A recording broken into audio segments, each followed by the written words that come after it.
Terima kasih pemirsa, Anda masih bersama kami dan masih bersama saya, narasumber yang luar biasa, orang nomor 1 di Kabupaten Jember, Gus Muhammad Fawaid. Gus Bupati, di segmen sebelumnya saya sempat bertanya, ini soal rute penerbangan Jember-Jakarta ini kan sempat terhenti, kemudian beroperasi kembali, tapi tarif tiketnya naik.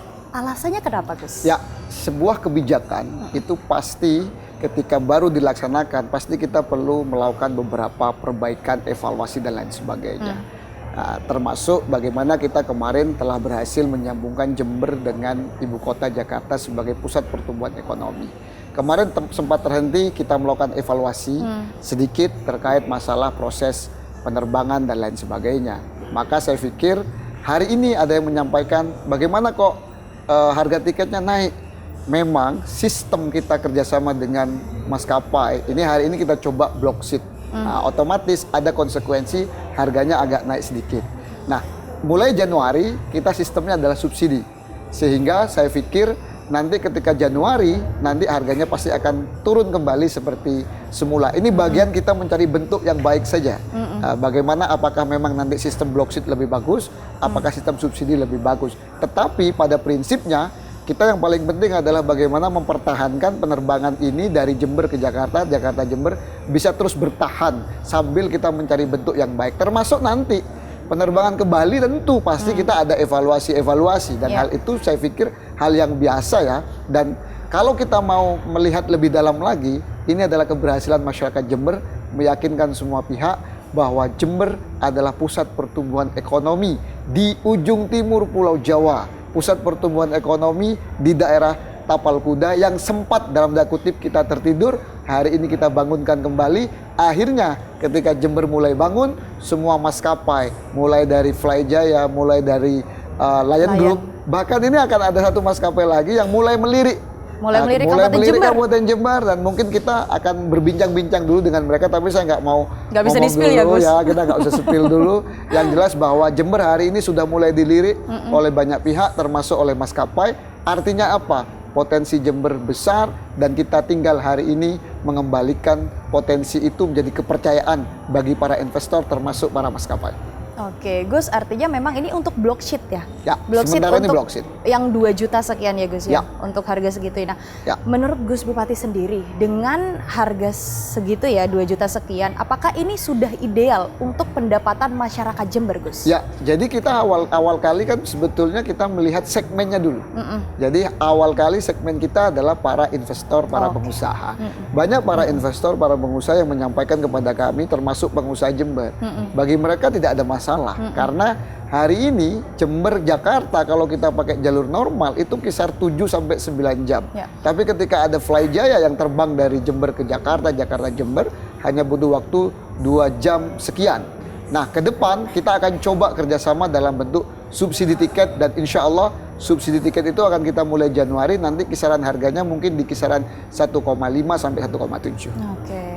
Dan kemudian Gus, ini kan kemarin kan sempat juga artinya masyarakat yang menggunakan penerbangan Jember-Jakarta begitu ya, Gus ya. Nah, mungkin data dari Gus Bupati sendiri sejauh ini apa dampak nyata bagi perekonomian masyarakat, khususnya ekonomi daerah, Gus? Ya, jadi mengukur dampak penerbangan tidak bisa jangka pendek, tapi bisa mengukur jangka menengah dan panjang.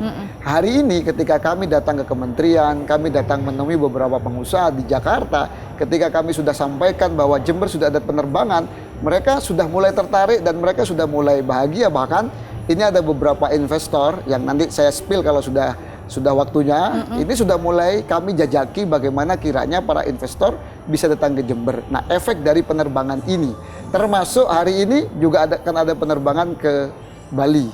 Di Bali ini Mbak, saya pernah perjalanan itu di kisaran lamanya ya, masih makan berhenti itu 8 sampai 12 jam. Kalau makan berhenti agak santai ya. Nanti dari Jember ke Bali hanya butuh waktu 1,5 jam dengan biaya 800.000 sekian.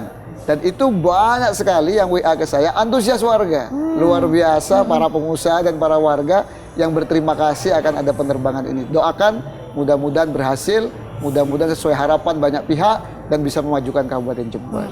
Artinya masyarakat juga antusias dengan penerbangan baru Jember Bali. Ya, bahkan lebih antusias dibanding ke Jember Jakarta. Itu saya agak kaget ya. Saya pikir Jakarta lebih ini ya, ternyata kalau masyarakat lebih antusias ketika mereka dari Jember ke Bali dan Balinya ke Ngurah Rai. Iya, artinya langsung di pusat kota ya. Langsung di pusat kota. Biasanya kan kita masih di pinggir gitu ya Gus ya, karena harus lewat kapal itu ya menyeberangi itu tadi ya Gus ya. Nah kemudian Gus, dengan adanya rute Jember Jakarta, kemudian yang menjadi pusat perekonomian di Indonesia, Jember Bali menjadi pusat pariwisata, kira-kira apa perekonomian yang nantinya akan dibidik oleh Gus Wahid sendiri dan akan dikembangkan di Jember sendiri Gus? Ya. Jember ini adalah dari zaman penjajahan ya, VOC ya. Jember ini adalah potensinya adalah perkebunan. Maka yang dimiliki Jember belum tentu dimiliki oleh kabupaten lain. Kita ada beberapa. Contoh edamame, contoh okra, contoh coklat, contoh sigar atau cerutu. Dan kopi kita juga nggak kalah bagusnya. Maka saya pikir salah satu yang kita tonjolkan adalah terkait masalah investasi di bidang perkebunan pertanian, karena memang kita bahkan mulai dari zaman kerajaan, waktu itu ada kerajaan Sadeng yang menjadi bagian dari Majapahit, itu juga kita menjadi lumbung pangan dari Majapahit, waktu itu ada kerajaan Sadeng.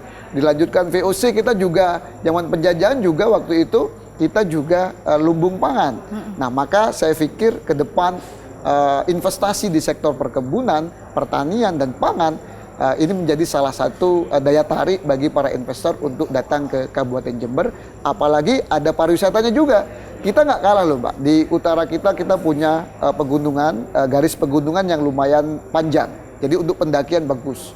Tapi di selatan kita punya garis pantai terpanjang kedua. Kita punya destinasi wisata pantai seperti Watu Ulo dan Papuma yang banyak orang sebetulnya, orang Jakarta yang dulu datang ke Jember, mereka punya kenangan yang luar biasa dan testimoni mereka selalu menyampaikan bahwa Watu Ulo dan Papuma adalah salah satu pantai terindah di Indonesia.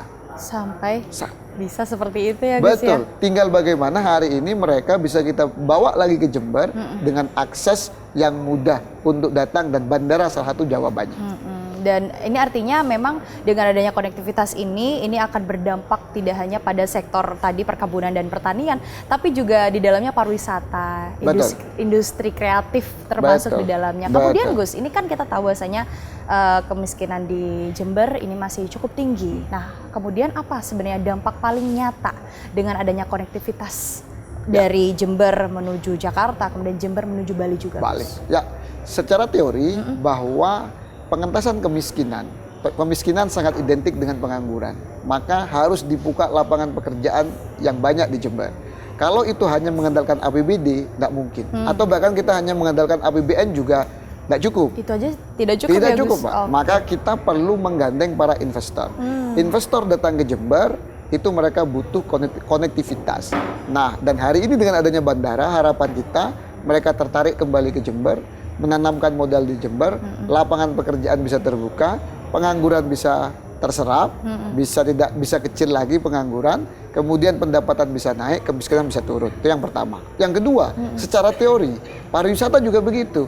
Ketika sebuah daerah, sebuah negara bahkan maju, itu biasanya salah satunya ketika pariwisata juga maju. Kenapa? Karena orang datang ke Jember contohnya, dia pasti membawa uang. Uangnya akan dibelikan warung-warung, toko-toko, resto-resto, UMKM, bahkan PKL di Jember. Pasti perekonomian di Jember akan naik. Ketika perekonomian naik, pendapatan masyarakat pasti akan naik. Ketika pendapatan naik, secara teori kemiskinan juga akan turun. Contoh, ketika kita kemarin ada event-event besar. Event-event besar berdasarkan data BPS bahwa salah satu pendorong ekonomi di Jember di trimester 2 itu adalah salah satunya adalah karena ada event atau jasa. Nah, maka kenapa? Karena kalau event itu besar sekalian, itu akan menyedot orang bahkan dari luar daerah datang ke Jember. Kalau itu terjadi, yang di Jember datang, di luar daerah datang, maka para PKL-nya, UMKM-nya itu pasti mereka akan dapat offset yang banyak. Ketika itu terjadi, pendapatannya naik. Kalau pendapatannya mereka naik, maka mereka akan belanja lebih banyak. Ketika belanja lebih banyak, itu ke pasar-pasar, multiplier efeknya juga akan banyak, dan ujungnya adalah pengentasan kemiskinan. Artinya memang dengan adanya konektivitas ini, perbaikan tingkat kemiskinan tadi ini diusahakan untuk turun, begitu ya Gus ya? Pasti turun dan berdampak. Betul, sangat karena berdampak. Dimanapun negara, dimanapun daerah yang maju, negara yang maju pasti konektivitasnya itu baik. Oke. Kita mau Amerika maju, Amerika dari manapun bisa datang ke Amerika. Iya. Atau bahkan mungkin Singapura, semua negara bisa datang ke Singapura. Maka Jember kalau pengen maju, dia harus terhubung. Kereta api sudah ada, pakai darat, kita pakai travel, pakai bus sudah ada. Betul. Tinggal bandara yang hari ini sedang kita usahakan dan kita pelihara, kita jaga supaya ke depan bandara itu tetap eksis. Oke, Gus, masih banyak yang ingin kita diskusikan, tapi kita akan lanjut usai jeda berikut ini. Tetaplah bersama kami bersama.